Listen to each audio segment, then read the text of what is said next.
quiero compartirles con ustedes una experiencia que nace de haber interactuado en la unidad de cuidado intensivo neurocrítico específicamente, donde encontré una pregunta que tal vez hoy todavía sigo resolviendo y cómo es ese proceso de interacción corazón, cerebro, cerebro, corazón, cerebro, pulmón, después de haber visto diferentes pacientes que desarrollaban insuficiencias miocárdicas, edemas neurogénicos y todavía yo no encontraba una explicación para ese momento. Cuando escuché hablar en este momento del concepto al doctor José Nel Carreño, en su momento pues comencé a generar más interés sobre el tema y es por eso que quiero compartirles a ustedes esta revisión que se hizo sobre el shock cerebral.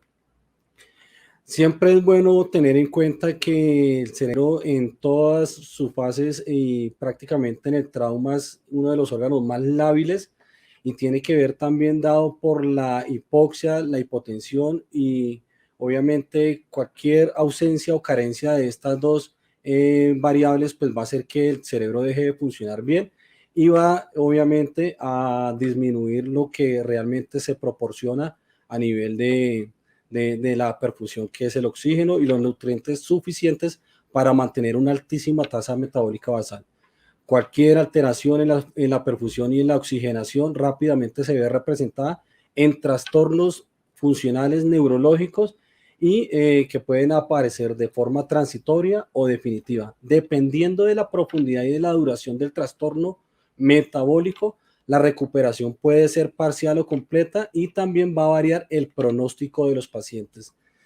Para hablar de choque vamos a hacer rápidamente porque creo que la anterior presentación les hace un buen resumen de la perfusión y acá básicamente la molécula de oxígeno una vez está transportada desde la responsabilidad del sistema cardiovascular a todos los tejidos y a todas las células, pues es allí donde nosotros vamos a identificar que comienza el proceso de perfusión directamente en las células y en los tejidos.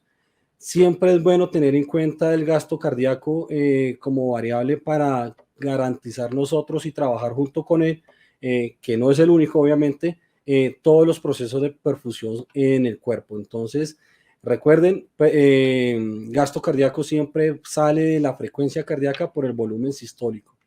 Y hay algo muy importante acá y esto es tomado del doctor Michael Pinsky, porque cuando hablamos de gasto cardíaco todo el mundo comienza a plantear muchas dudas, cuál es el verdadero, cuál es el ideal o cuál es el normal.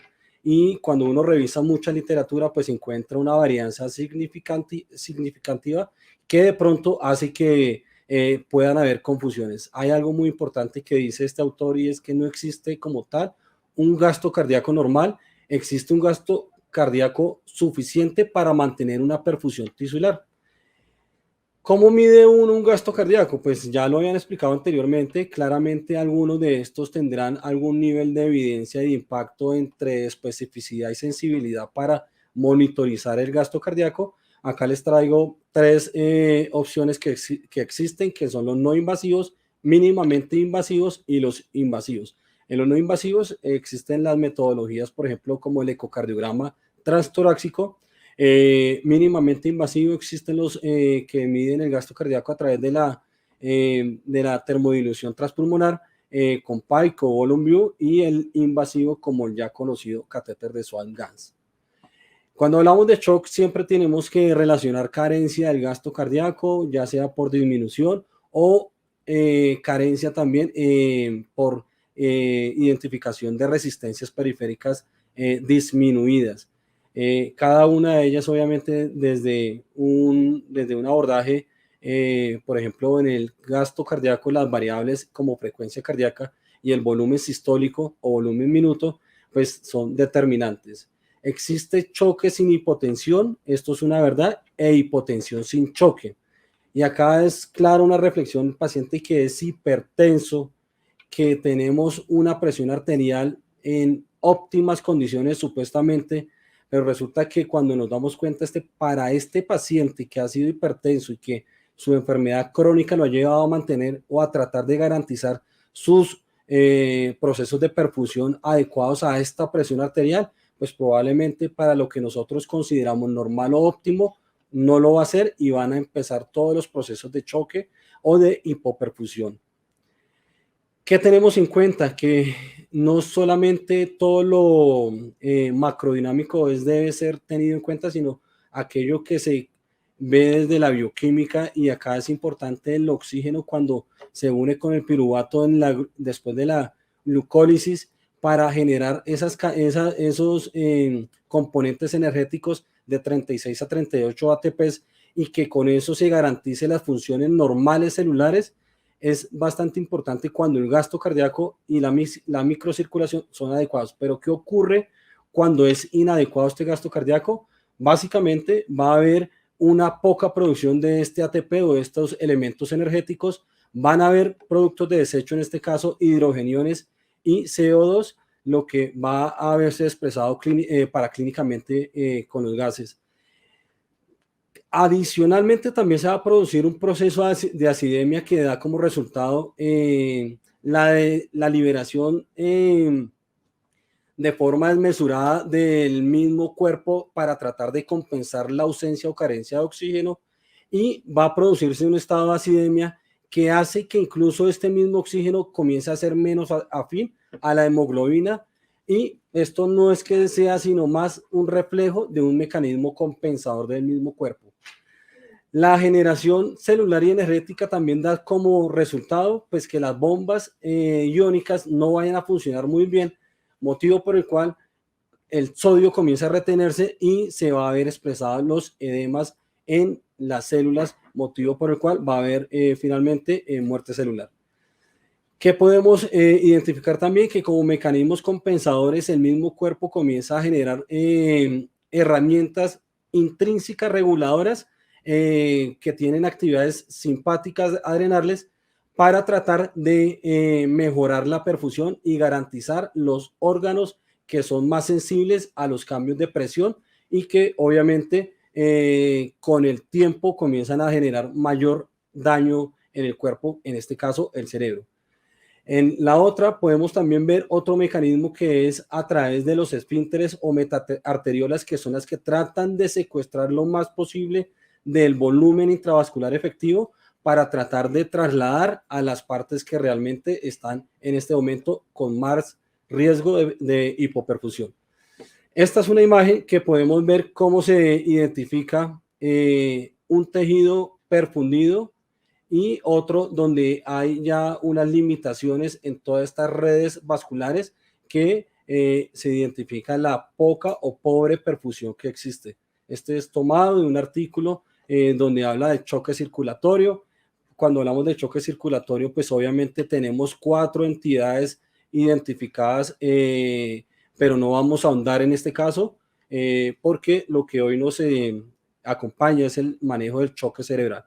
Entonces, cuando hablamos de choque cerebral, entonces tenemos que comenzar ya a identificar que no solamente se habla de choque cerebral a partir de cambios hidrodinámicos, sino también del metabolismo cerebral. Y acá vamos a encontrar algo muy importante. Tenemos en cuenta que se va a definir como la reducción, hablando del choque tisular efectiva, daño celular reversible y posteriormente irreversible. Es la alteración del consumo y entrega del oxígeno, y se refleja con aumento del lactato, disminución de la presión arterial sistólica, de la presión arterial media de 65, o cuando hay una disminución de 40 milímetros de mercurio de una presión arterial que venía en una tendencia específica. Acá podemos identificar entonces, este estudio muestra que 2 elementos que debemos contemplar para hablar de choque son, primero, la clínica del paciente. A veces el paciente nos habla sin tener que tomarle al menos un solo laboratorio, y simplemente se hace una buena valoración, y con esto se identifica y se gana mucho tiempo de cara a la toma de decisiones de estos pacientes. Y los biomarcadores. Podemos identificar, por ejemplo, en la clínica cómo tan solo ver la ventana neurológica, pacientes que tienen alteraciones agudas mentales, pacientes que tienen disminución de su gasto urinario y pacientes que tienen alteraciones cutáneas. Ya con esto, con estos 3 elementos clínicos, puede uno ya anticiparse a tratamientos o toma de decisiones para el manejo de estos choques en los pacientes. Hablando de biomarcadores o de la bioquímica, este es un estudio que muestra la hiperlactatemia relativa y la comparación con la mortalidad. Recuerde que en los estudios epidemiológicos clínicos siempre se hace una correlación de morbilidad y mortalidad para valorar la real importancia de los estudios que se hacen. Y acá demuestra que los pacientes que fueron, obviamente, que tuvieron lactatos por encima de 2, así directamente proporcional al número o al grado de incremento, también la mortalidad era expresada en estos pacientes. Y es que hiperlactatemias sostenidas aumentan la mortalidad en un 89%. ¿Qué vamos a revisar? Nosotros cuando hablamos de choque tenemos que tener en cuenta que una vez se instaura una lesión en el cerebro, tiene como consecuencia unas actividades proinflamatorias en el daño secundario.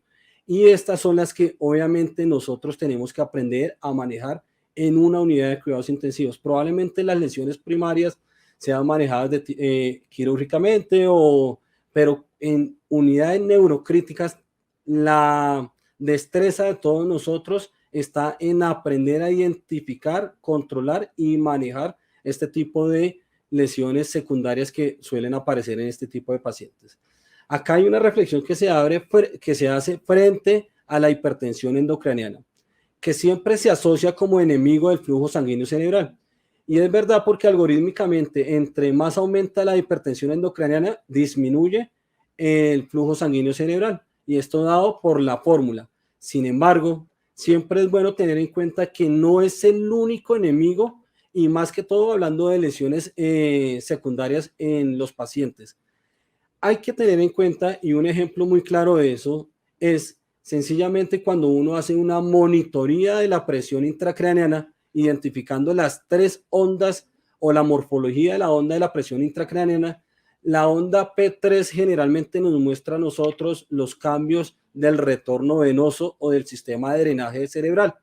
Y a veces es común identificar que pacientes hacen hipertensiones endocranianas y no necesariamente el tratamiento significa o administración de soluciones hipertónicas o disminución o aumento de la presión de perfusión a través de medicamentos o de fluidoterapia.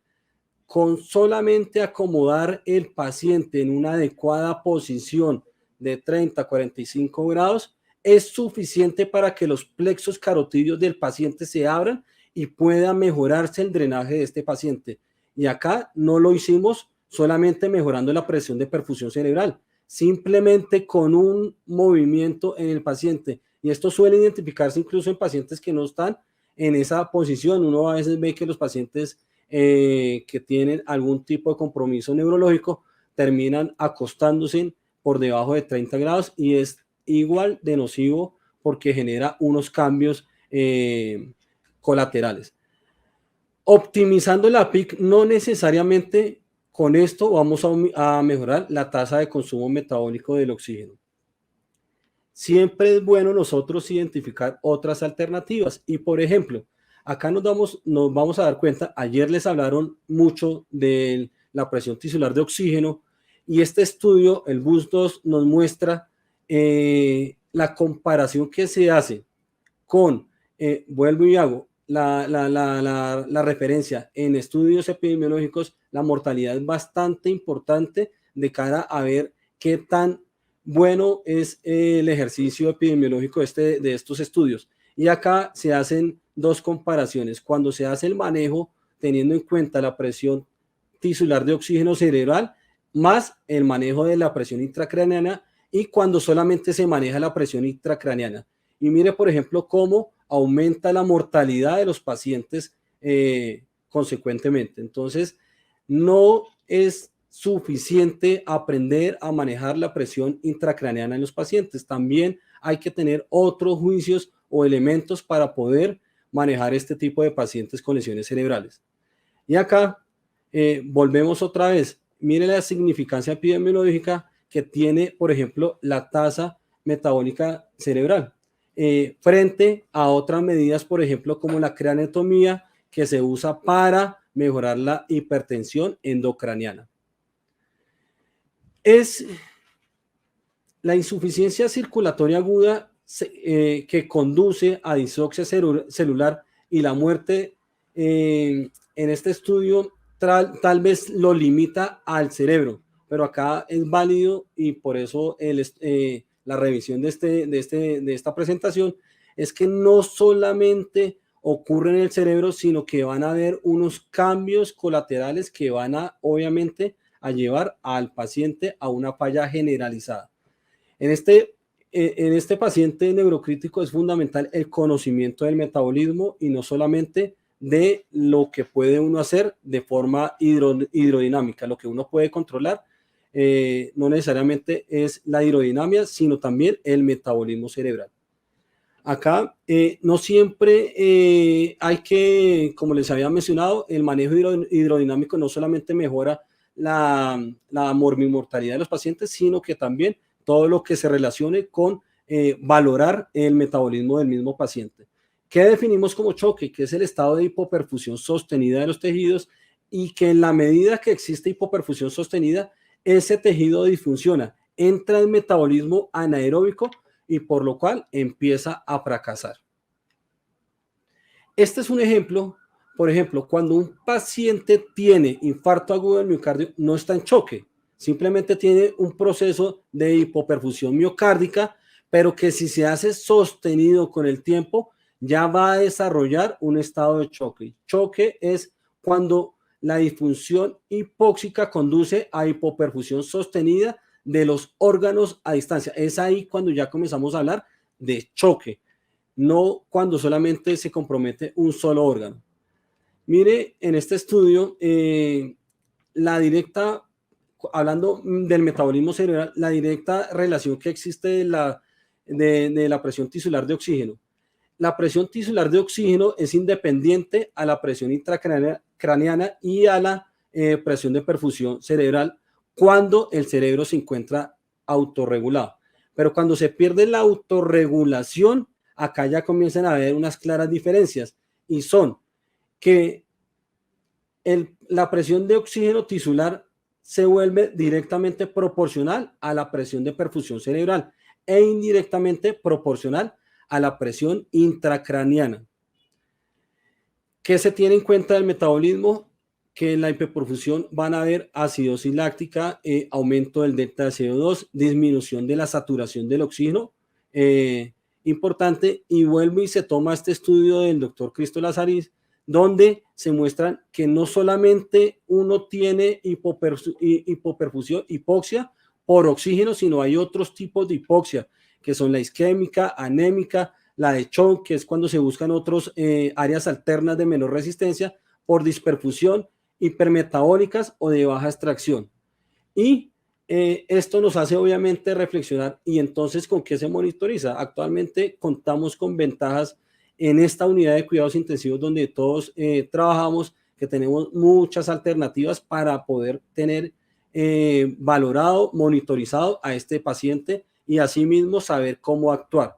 Sin embargo, si uno comienza a tener información de forma independiente de cada uno de ellos y no hace nada al respecto, pues probablemente se van a enfrentar a mucha tecnología, pero no van a aplicarla necesariamente al paciente. Todo esto tiene que hablarse y tiene que comunicarse para que se tome una decisión en conjunto. Un solo dato probablemente no muestre mucho juicio clínico para tomar decisiones, pero cuando se complementan, probablemente de ahí sí se saquen interpretaciones y valoraciones que puedan ayudarnos a tomar decisiones en el manejo del paciente neurocrítico. ¿Qué debemos tener siempre en cuenta? Que el control de glicemia, de hemoglobina, del oxígeno, de los electrolitos, el control de la temperatura. Recuerden que los cambios bruscos de temperatura o aumenta la presión intracraneana o también van a generar unos procesos proinflamatorios en el paciente. El confort, la posición de las cabeceras, la presión arterial y la presión de CO2, que no pueden también verse en cambios bruscos. Recuerde, la interacción de corazón-cerebro es bastante importante. De allí se generan unas catecolaminas que van a llevar a una interacción del corazón y este va a comenzar a hacer una disfunción generalizada. Esto también pasa incluso en los edemas neurogénicos. ¿Quiénes pueden ser los responsables? El hipotálamo, la ínsula y el cíngulo. La disfunción se establece cuando dos órganos o más comienzan a entrar en falla. Por ejemplo, cuando hay un edema de origen neurogénico o una falla cardíaca aguda en los pacientes. Tengamos en cuenta siempre que cuando se habla de choque cerebral, va a haber una asa aferente y una asa eferente, y que ambas terminan complementando el proceso fisiopatológico para desarrollar el choque cerebral. ¿Qué podemos concluir? Que existe como un estado de hipoperfusión cerebral sostenida que lleva al metabolismo cerebral sostenido y que obviamente esto con el tiempo va a generar un proceso de anaerobiosis y este metabolismo se puede obviamente medir a través de lo siguiente: oximetría del bulbo yugular, PTIO2, la presión intracraniana y Doppler transcranial para dar un contexto de los datos. Y las estructuras encefálicas responsables pueden ser el hipotálamo, el sistema límbico y la corteza insular. El choque se inicia con la hipertensión endocraniana. La disfunción hipotalámica produce un estallido catecolaminérgico que afecta la función del ventrículo izquierdo del corazón. El asa eferente desencadena la disfunción multiorgánica, especialmente cardiovascular y pulmonar. Esta disfunción conduce a una hipoperfusión del sistema y es aquí cuando ya se habla de choque cerebral. La neuromonitoría multimodal, es decir, es la posibilidad que todos tenemos para mirar el cerebro, y era lo que yo le decía, que no solamente se deben ver de forma individual, sino agrupar y junto con ellas tomar un solo concepto para poder tomar las decisiones necesarias de cara al manejo de estos pacientes.